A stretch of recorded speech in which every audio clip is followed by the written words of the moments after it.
हाँ, तो अब हम देखेंगे 1935 के जो भारत शासन अधिनियम की विशेषताएं, क्या क्या विशेषताएं रही इस अधिनियम की। तो देखिए काफ़ी महत्वपूर्ण रहा। एक तो यही है कि ये एक अंतिम अधिनियम था ब्रिटिश पार्लियामेंट की ओर से, एक अंतिम कानून था भारत के लिए, ठीक है, जो कि ब्रिटिश पार्लियामेंट में बना था।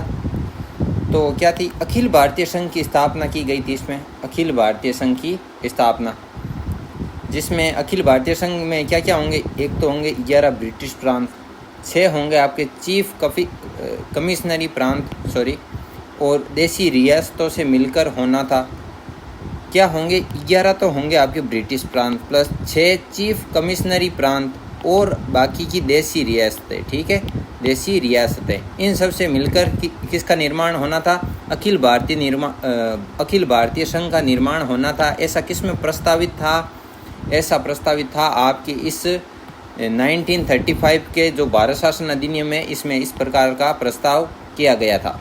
लेकिन देखिए आगे देखो, ब्रिटिश प्रांतों के लिए संघ में शामिल होना आवश्यक था। जितने भी ब्रिटिश प्रांत थे उनके लिए तो ये मस्ट था कि उनको शामिल होना ही है इसमें, किसमें, ये जो अखिल भारतीय संघ बनेगा इसमें। लेकिन देसी रियासतों के लिए स्वैच्छिक था।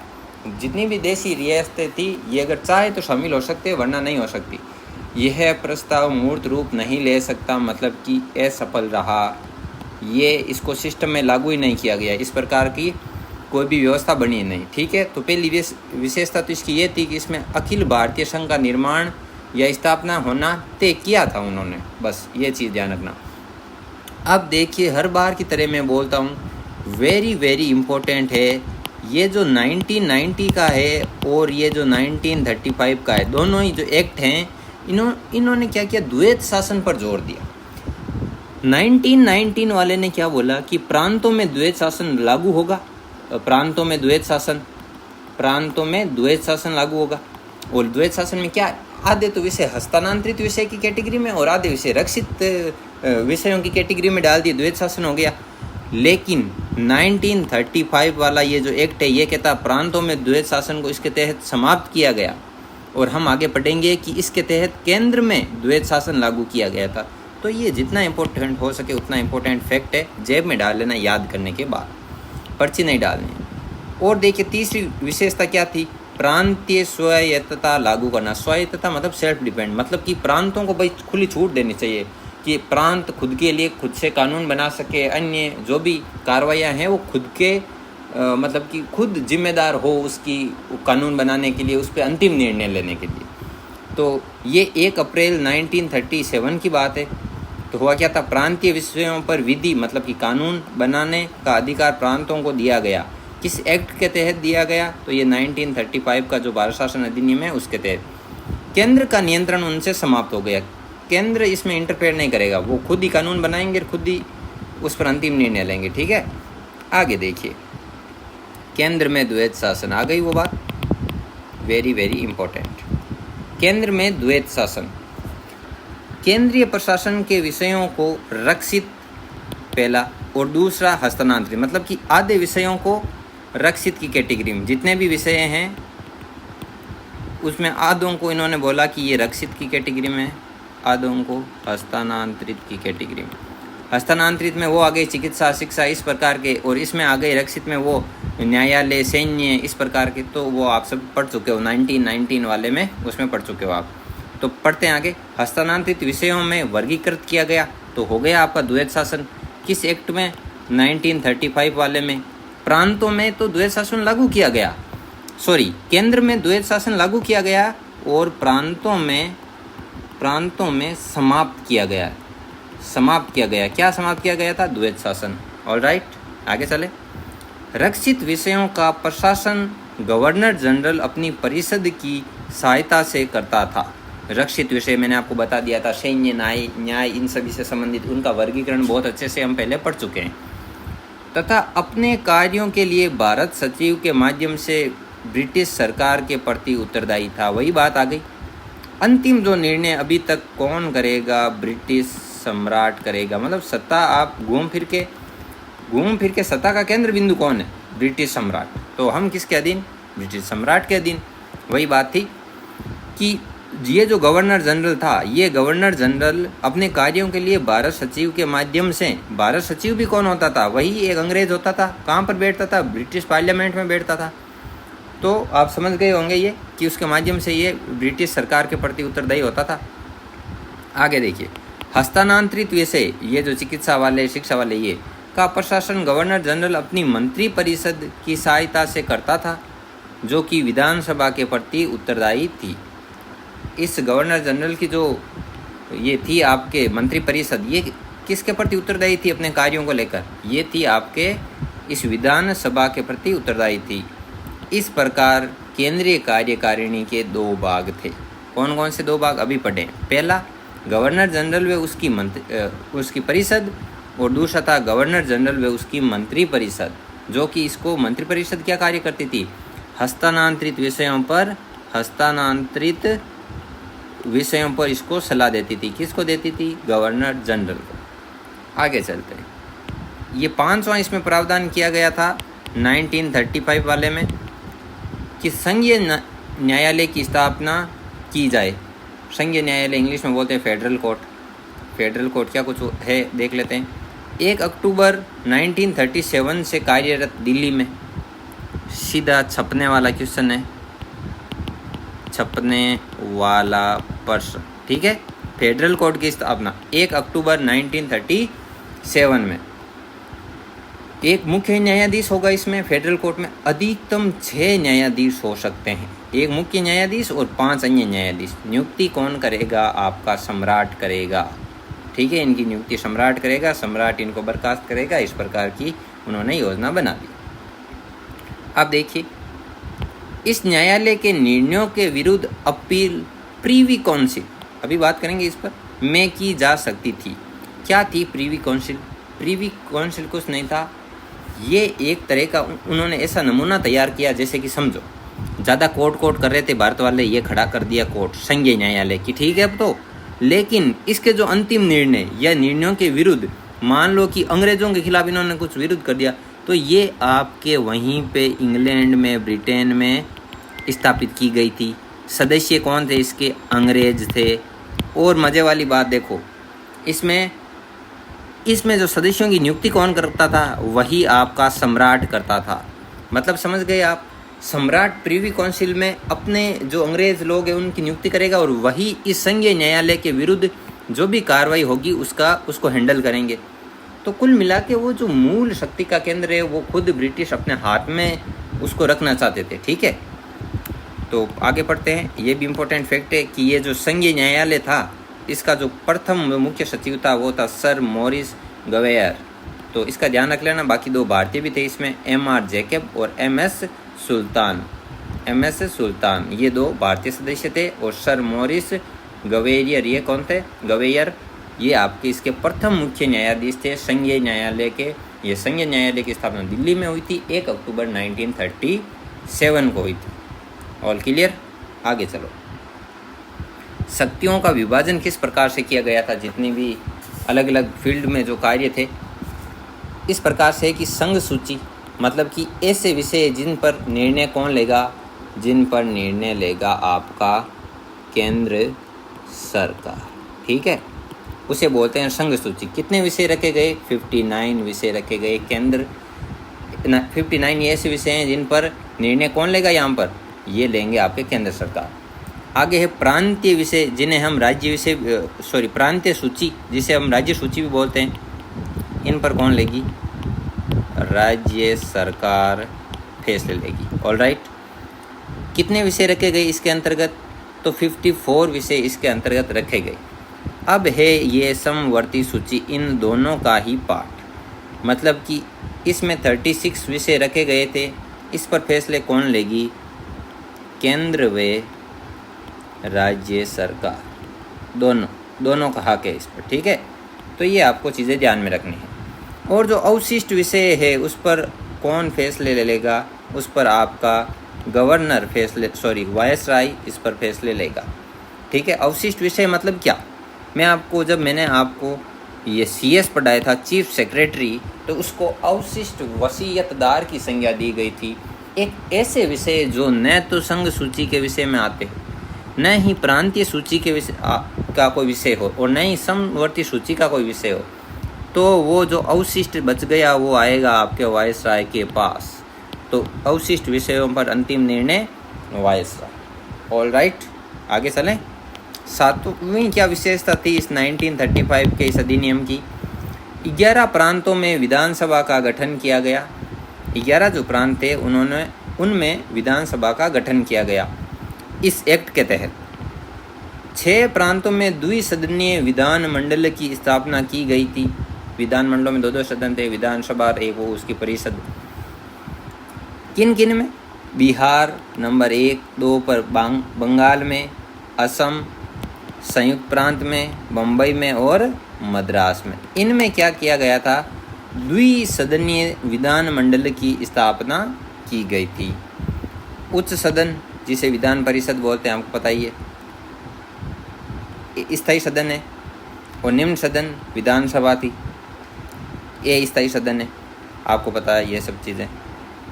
आगे देखिए, इस एक्ट द्वारा भारत परिषद का अंत हो गया था, जिस भारत परिषद की पूर्व में स्थापना की गई थी। तो ये इम्पोर्टेंट क्वेश्चन है कि किस अधिनियम के तहत, किस ब्रिटिश अधिनियम के तहत भारत परिषद का अंत किया गया? तो वो अंतिम अधिनियम आपको याद रखना है, 1935 वाला।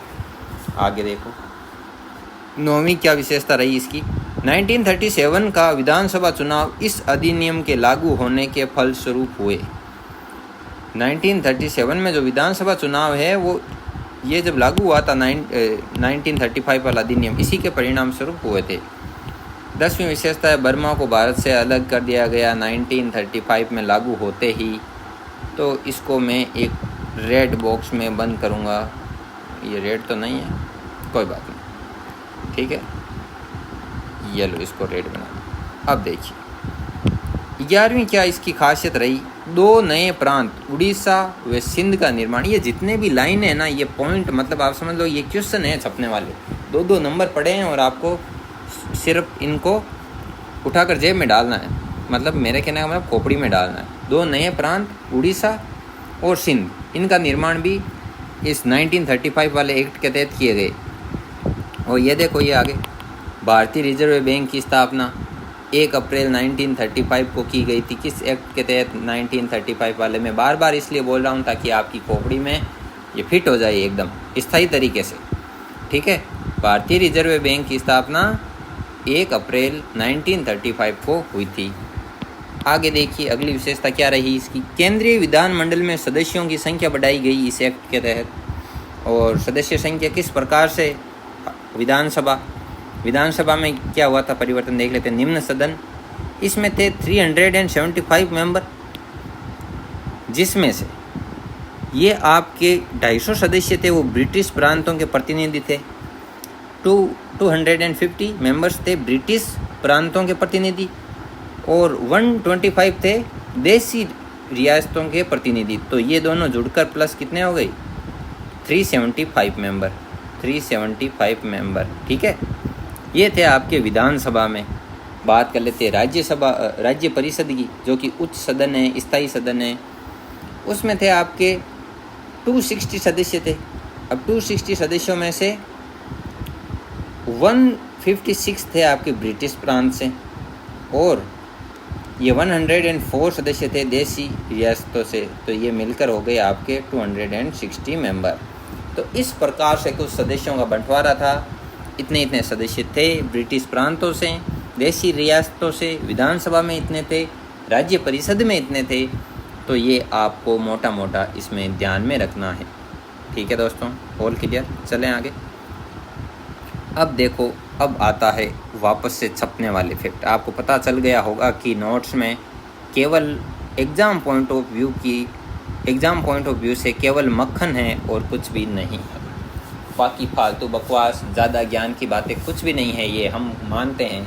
लेकिन एग्ज़ाम पॉइंट ऑफ व्यू से इनसे महत्वपूर्ण कुछ भी नहीं है, ये आपको मानना पड़ेगा। आगे देखिए, आलोचना। किसकी आलोचना? आपकी और मेरी तो की नहीं होगी। 1935 वाले इस एक्ट की आलोचना। तो एक मैं आपको बता देता हूँ बात। अभी नेट आप सबके बंद है और इधर से वीडियो अपलोड हो रहे हैं हमारे, तो ब्रॉडबैंड कनेक्शन है इसलिए। तो जब भी आप इन वीडियो को देखो तो ज़्यादा से ज़्यादा शेयर कीजिएगा इन वीडियोस को, फ़ायदा मिल सकेगा और भी स्टूडेंट को। तो ये वीडियो आपके पास 2-3 दिन लेट ही पहुंचेगा। वैसे ही आलोचना में क्या बोला था, किन किन ने आलोचना की? पंडित जवाहरलाल नेहरू ने आलोचना की थी। क्या बोला था इन्होंने साहब ने आलोचना में? अनेक ब्रेकों वाली इंजन रहित गाड़ी है ये 1935 वाला एक्ट। ये लो साहब, पूरा ही कबाड़ा कर दिया इसका। सीधा ही लाइन आएगी, अनेक ब्रेकों वाली इंजन रहित गाड़ी। इस प्रकार का स्टेटमेंट 1935 वाले एक्ट के बारे में किसने कहा था? पंडित जवाहरलाल नेहरू ने कहा था। ये जिन्ना कहाँ पीछे रहने वाले हैं भाई। पहले तो आगे 14 सूत्री मांग लेकर, और अब उन्होंने बोला कि इन्होंने कुछ निकाल दिया है तो हम तो फिर कुछ करें ही। इन्होंने बोला पूर्णतः सड़ा और मूल रूप से बुरा एक्ट है ये 1930 वाला। तो ये दो ही स्टेटमेंट मुझे ज़्यादा इम्पोर्टेंट लगे, तो आप इनको तो गोट के पी जाना, बाकी बाद में देखा जाएगा। आगे देखिए, 1937 का प्रांतीय चुनाव, जैसा कि हमने इसमें पढ़ा था ना कि ये 1935 के एक्ट के तहत ही ये हुए थे प्रांतीय चुनाव। तो क्या कुछ हुआ था इसमें वो देखते हैं। फरवरी 1937 में 11 प्रांतों में प्रांतीय विधानमंडलों के चुनाव कराए गए। कितने प्रांतों में? 11 प्रांतों में विधानमंडलों के चुनाव कराए गए। कांग्रेस को भारी सफलता प्राप्त। अब ये कोई आपको पता ही है, कांग्रेस का दबदबा था, और अभी क्या हालत है वो भी आपको पता ही है। खैर, हमारे राजस्थान में तो कांग्रेस की सरकार है। चलो आगे चलते हैं। हमें तो सिर्फ नॉलेज की पॉइंट ऑफ व्यू से पढ़ना है, ना कि राजनीति या पंचायती के पॉइंट ऑफ व्यू से। ऐसा कुछ भी नहीं। हमें तो सेकंड ग्रेड का पता है वो कब होगी और क्वेश्चन को किस प्रकार सॉल्व करना है। बाकी पार्टियां अपनी जगह हैं। कुल यहाँ पर थोड़ा वापस रब कर देता हूँ इसको। कुल 1585 सीटों में से 1711 सीटें जीतकर 5 प्रांतों में, 5 प्रांत कौन कौन से? मद्रास, उड़ीसा, बिहार, मध्य प्रांत और संयुक्त प्रांत। इनमें पूर्णतः बहुमत प्राप्त किया। किसने किया? आपके कांग्रेस ने किया भाई। कांग्रेस ने इन पे पूर्ण बहुमत प्राप्त किया। ठीक है। बम्बई प्रांत में कांग्रेस बहुमत के काफ़ी करीब थी। 175 में से 175 में से 86 सीटें आ गई थी। ठीक है। इस प्रकार 6 प्रांतों में कांग्रेस ने अपनी सरकार बना ली। कौन से चुनावों में? 1937 वाले प्रांतीय विधानमंडलों के चुनावों में। पश्चिम उत्तर सीमा प्रांत व असम में कांग्रेस ने मिलीजुली सरकार बनाई। कहने का मतलब है भाई, साफ साफ बोलो, गठबंधन किया और सरकार बना ली। आगे देखिए, पंजाब में यूनियनिस्ट पार्टी व बंगाल में कृषक प्रजा पार्टी द्वारा मुस्लिम लीग ने गठबंधन सरकार बनाई। तो ये पॉइंट इतने इम्पोर्टेंट नहीं है, लेकिन एक आपको माइंड में रहना चाहिए। ये नहीं है कि एग्ज़ाम में प्रश्न देखते ही इस प्रकार का कोई इनसे संबंधित क्वेश्चन देखते ही ऐसे बिहेव करो जैसे कि आरपीएससी वालों का गला घोंट दोगे घर पे जाके। ऐसा नहीं होना चाहिए। कुछ आपको ऐसा क्लू मिलना चाहिए कि 2 ऑप्शन तो यहाँ पे गलत हो गए, अब बाकी 2 में आप किस्मत भी आजमा सकते हो। तो उसी पॉइंट ऑफ व्यू से ये मटेरियल इसमें डाला गया है एक्स्ट्रा। सिंध प्रांत में सरकारी सहयोग व गठबंधन से सरकार गठित की गई थी सिंध प्रांत में। और ज़्यादा से ज़्यादा आएगा तो आ सकता है कि भाई ये 1937 में जो कांग्रेस में कौन कौन से प्रांतों में, कितने प्रांतों में पूर्ण बहुमत सरकार बनी थी, इस प्रकार का छोटा मोटा। अक्टूबर 1939 में कांग्रेस मंत्रिमंडल ने 8 प्रांतों में निम्न 2 कारणों से सामूहिक त्याग पत्र दे दिया। ये देखो मजे वाली बात। 1939 में क्या हुआ था? कांग्रेस का जो मंत्रिमंडल है, इन्होंने 8 प्रांतों में 2 कारणों से त्यागपत्र ही दे दिया, सामूहिक त्यागपत्र सभी ने। क्या कारण रहे कि 8 प्रांतों में कांग्रेस ने सामूहिक त्यागपत्र दिया? देखिए, कांग्रेस मंत्रिमंडल ने त्यागपत्र दिया था। पहला कारण तो ये है कि बिना कांग्रेस की सहमति के भारत को द्वितीय विश्व युद्ध में शामिल किया गया, तो गुस्सा हो गए ये। ठीक है, पहला कारण ये था, बिना कांग्रेस की सहमति से ही भारत को किसमें? द्वितीय विश्व युद्ध में शामिल कर लिया गया। दूसरा क्या बात है भाई? कांग्रेस के युद्ध के उद्देश्य की घोषणा तथा युद्धोपरांत भारत की स्वतंत्रता की मांग की अपेक्षा की गई थी। ये भी एक बड़ा कारण था, इम्पोर्टेंट कारण था कि भाई युद्ध खत्म हो गया तो कांग्रेस ने मांग की थी कि भारत को स्वतंत्रता चाहिए और उसकी अपेक्षा कर दी गई थी। तो ये विशेष 2 कारण थे कि कांग्रेस मंत्रिमंडल ने सामूहिक रूप से त्यागपत्र दे दिया। बहुत बड़ी बात है। कांग्रेस मंत्रिमंडल द्वारा त्यागपत्र दिए जाने के पश्चात मुस्लिम लीग ने, कांग्रेस मंत्रिमंडल ने त्यागपत्र दे दिया कि भाई ये 2 मांगे, इन 2 कारणों से हम त्यागपत्र दे रहे हैं। दिए जाने के पश्चात मुस्लिम लीग ने 22 दिसंबर 1939 को मुक्ति दिवस के रूप में बनाया गया। अब ये कहाँ पीछे रहने वाले, इन्होंने मुक्ति दिवस मना लिया 22 दिसंबर को इन्होंने 22 दिसंबर 1939 को मुक्ति दिवस बनाया मुस्लिम लीग ने। तो ये ध्यान रखना है। अब देखिए ये यहाँ पर हमारा ख़त्म हो जाता है आपका भारत शासन अधिनियम, भारत शासन या सरकार कुछ भी बोलो आप, अधिनियम 1935 ये हमने कर लिया। इसके साथ वेरी इंपॉर्टेंट कौन सा बताया मैंने, 1990 वाला। तो ये 2 अधिनियम तो इनकी तो एक एक लाइन याद रखने लायक है, लेकिन मैंने फिर भी बीच बीच में अगर आपने पूरा वीडियो देखा है तो इनमें से भी इम्पोर्टेंट खाका मैंने आपको बता दिया कि आपको बोरे में क्या क्या भरना है एकदम। तो उम्मीद है कि आपको वीडियो को काफ़ी इन्जॉय करते हो और इस शॉर्ट मटेरियल को आप भी फील करते हो कि ये कितना महत्वपूर्ण है। तो अगर आपको अच्छा लगता है तो ज़्यादा से ज़्यादा शेयर कीजिए, फिर सब्सक्राइब कीजिए, चैनल को लाइक कीजिए और अपनी तैयारी को दांसू तरीके से आगे बढ़ाते रहिए। मेरी तरफ से सभी को ऑल दी बेस्ट। तो मिलते हैं दोस्तों अगले वीडियो में, तब तक के लिए जय हिंद, जय भारत।